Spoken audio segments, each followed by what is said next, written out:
This actually was my family's restaurant beforehand, before it was Luke's. And I started working with my grandmother in this kitchen when I was 8 years old. All my uncles, all my cousins, it's still a family wharf. Everybody, yeah, they've been lobstering out of here since the early 70s. My father had bought me a 13-foot whaler when I was about 11, I think. He was like, I'm gonna get this for you, but you're gonna do something with it. And so he brought me over here and he introduced me to Mrs. Miller, who is Stephanie's grandmother.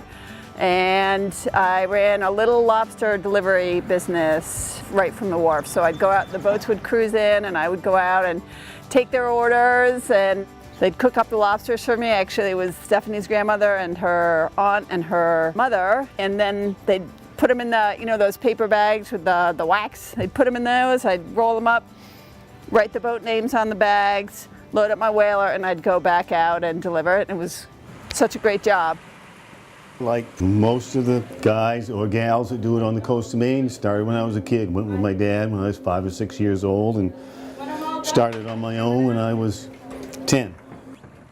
When I was 5, my father started me and my brother and my sister off in a skiff. We were hauling by hand, an old leaky skiff.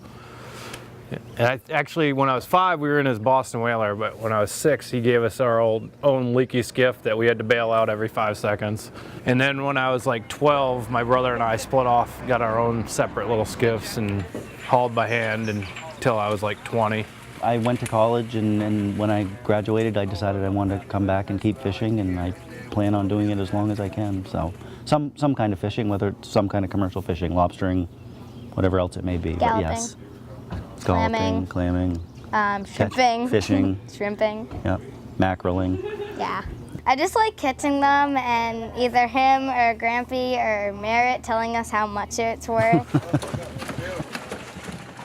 If that were to go down, that shell go down below that notch, we can get a different price for that lobster. I've been lobstering for almost 50 years.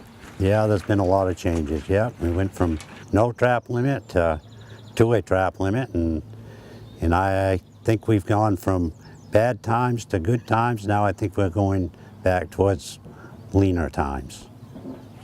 This has been the hardest winter for me in 15 or 16 years.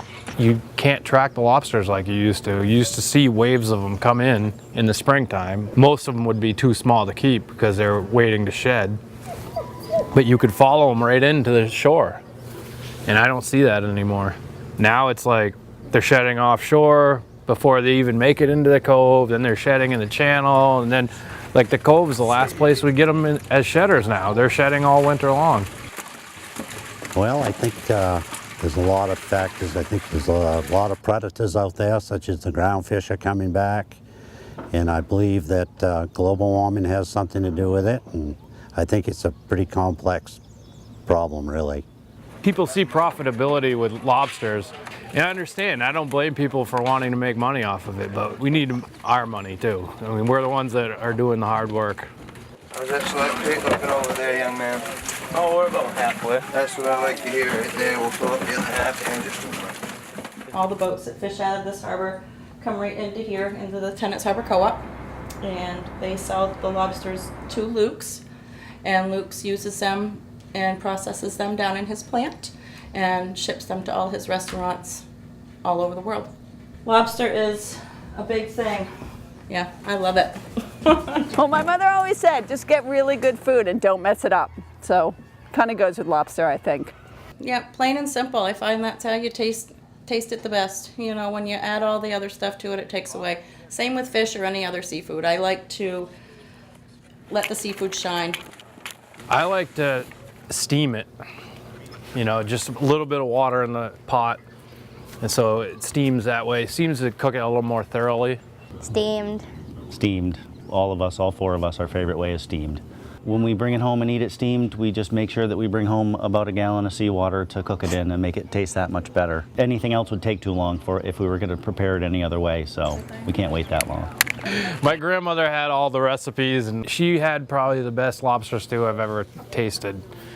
And I don't know how she made it. I actually, in the winter, I like a lobster chowder, which has corn and potatoes in it. I think it's really, really tasty. Have a lobster spaghetti pie that I'm pretty partial to. Has a lot of crab meat in it and has some dip in it, and it's really pretty rich and pretty tasty. My wife has a big garden in the summertime. She comes home from work, go out and get whatever there is there for greens.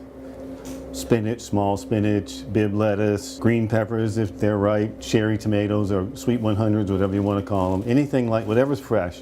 I call it a lobster salad. It's all as fresh as can be, Maine greens, Maine blueberries. You put what you want for lobster in it. We don't season it with salt and pepper. Of course, the lobster's got the salt in it kind of already anyways. And then the dressing, we use a balsamic. We prefer Fiore. That's it.